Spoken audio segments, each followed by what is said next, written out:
بے بس تماشائی بنے کھڑے تھے، اور وہ جیت کی ٹرافی بن چکی تھی جس کا فیصلہ ہوا ہی چاہتا تھا بس۔ بابا! وہ شدت سے رو پڑی۔ آپ ایسے نہیں بولے بابا! وہ تڑپ اٹھی تھی۔ میں نے جھٹکا دے کر اس کا بازو اپنی طرف موڑا تھا۔ زونی! وہ شدید تیش میں تھا۔ میری بیٹی کا ہاتھ چھوڑو ذلیل انسان! ہارون میر کی اتنی جرت پہ لرز اٹھے۔ صادق کی ساری محنت بیکار جا رہی تھی۔ دونوں ایک دوسرے کے گریبان تک آ گئے۔ ہارون نے اس کے ہاتھ سے زونی کا ہاتھ چھڑوایا تو میر کو کرے ارض گھومتا ہوا محسوس ہوا، جیسے کسی نے اس کا آکسیجن ماسک کھینچ لیا ہو۔ ایک سناٹے دار تھپڑ ہارون کے منہ پر میر کی طرف سے پڑا تھا۔ سب کو سانپ سوکھ گیا۔ یہ کیا ہوا تھا؟ یہ اس کا میر تھا۔ زونی دم بخود تھی۔ میر یا؟ اس کا سوال ادھورا رہ گیا۔ بابا! زونی تڑپ کے ہارون کی جانب مڑی تھی۔ کلین بولڈ سارا اور نغمہ ششتر تھی۔ اس سے پہلے کہ صادق اپنا غضب میر پر نکالتے، وہ کسی کی طرف دیکھ کے بغیر کمرے سے نکل گیا تھا، اور ان سب کی زندگیوں سے بھی۔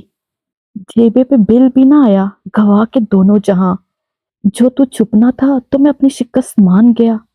بھول جاؤ میر کو۔ ہارون کی آواز کسی کھائی سے آ رہی تھی۔ میں میر کو بھول جاؤں گی؟ یہ آپ کی بھول ہے۔ زونی کے جواب سے سب کو جھٹکا لگا۔ ہارون نے اسے حیرانگی سے دیکھا۔ میں پیم ہار کے یہ سوچتا ہوں، وہ کیا شے ہے جو ہاری جا رہی ہے؟ زونی کا وجود ان کے پاس تھا بس، دل وہ لوٹ کے لے جا چکا تھا۔ وہ کب یہ سرزمین ہی چھوڑ گیا تھا، کسی کو خبر نہ ہوئی۔ زندگی کے 16ویں سال میں وہ محبوب اور باپ دونوں کو کھو بیٹھی۔ دادا تمام حالات سے بے خبر، بوڑھے شخص جوان بیٹے کے جنازے کے بعد ٹوٹ گئے۔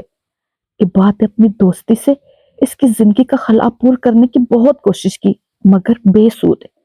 اس اداسی کا حل کوئی نہیں تھا۔ اس کا دل ہر شے سے اچاٹ ہو چکا تھا۔ جیسے تیسے صادق صاحب اور دادا نے اس کو پرائیویٹ بھی کام کروا کے اپنے ایک جاننے والے کی چھوٹی سی معمولی فرم میں مینیجر لگوا دیا۔ وہ 20 سال کی عمر میں 60 سال سے تھکن لیے اپنا وجود گھسیٹ رہی تھی۔ پھپھو نے اس کو مزید خود میں سمیٹ لیا۔ عباد یونیورسٹی میں BBA کا طالب علم تھا۔ میر کے چلے جانے کے بعد صادق صاحب کو ہارون کی موت نے بہت کمزور سا کر دیا۔ ان کا بزنس تیزی سے نیچے جا رہا تھا۔ انہوں نے فیکٹری نیلامی کے لیے دے کر ایک دوست کے حوالے اپنا آفس کر دیا، جو ماہوار انہیں اچھی رقم دے دیا کرتا تھا۔ بھائی کے چلے جانے کے بعد انہوں نے سارا کی دلجوئی کے لیے خود کو وقف کر دیا۔ باقی کسر زونی نے پوری کر دی۔ وہ دل و جان سے اپنی دلہن بھابھی کی خدمت میں جٹی رہتی تھی، بالکل میر کے انداز میں ان کی ہر چیز کا خیال رکھتی۔ وہ دونوں ایک دوسرے کے وجود سے اس کے وجود کا سراغ لگاتی رہتی، جو اپنے سارے نشان مٹا کے چلا گیا تھا۔ تحقیق ہو تو روح دو عالم تڑپ اٹھے۔ اتنا تیرے بغیر پریشان ہو رہا ہوں میں۔ وہ اداسی سے اپنے کمرے کی کھڑکی سے میر کے گھر کو دیکھ رہی تھی۔ آفس سے آ کر سارے کام اور سارا کے کام نپٹا کے اپنے کمرے میں اس کا یہی معمول تھا۔ کھڑکی سے ٹکا چاند آسمان پہ موجود چاند سے کہیں زیادہ حسین اور اداس تھا۔ زونی میری جان، کوئی اس کے کانوں میں رس گھول رہا تھا۔ اس نے نرم سماعتوں کو اپنے کانوں میں جذب کیا۔ 5 سال ہو چکے تھے۔ ان 5 سالوں میں اس نے 5 صدیوں جیسی مسافت جھیل لی تھی۔ ایک تھکن اس کے وجود کا حصہ بن چکی تھی۔ اس نے روک کر لطف غم نہیں کھویا۔ اس میٹھے میٹھے درد کو اس نے ہمیشہ اپنے اندر موجود رہنے دیا۔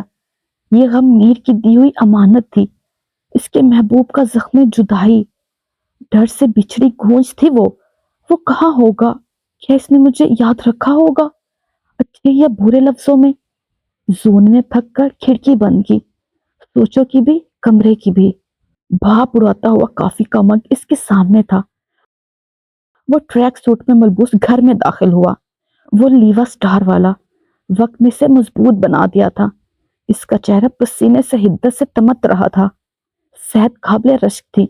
اسے دیکھ کر کوئی اندازہ نہیں لگا سکتا تھا کہ وہ زندگی کی 48 بہاریں دیکھ چکا ہے اور اب 40 کے قریب ہے۔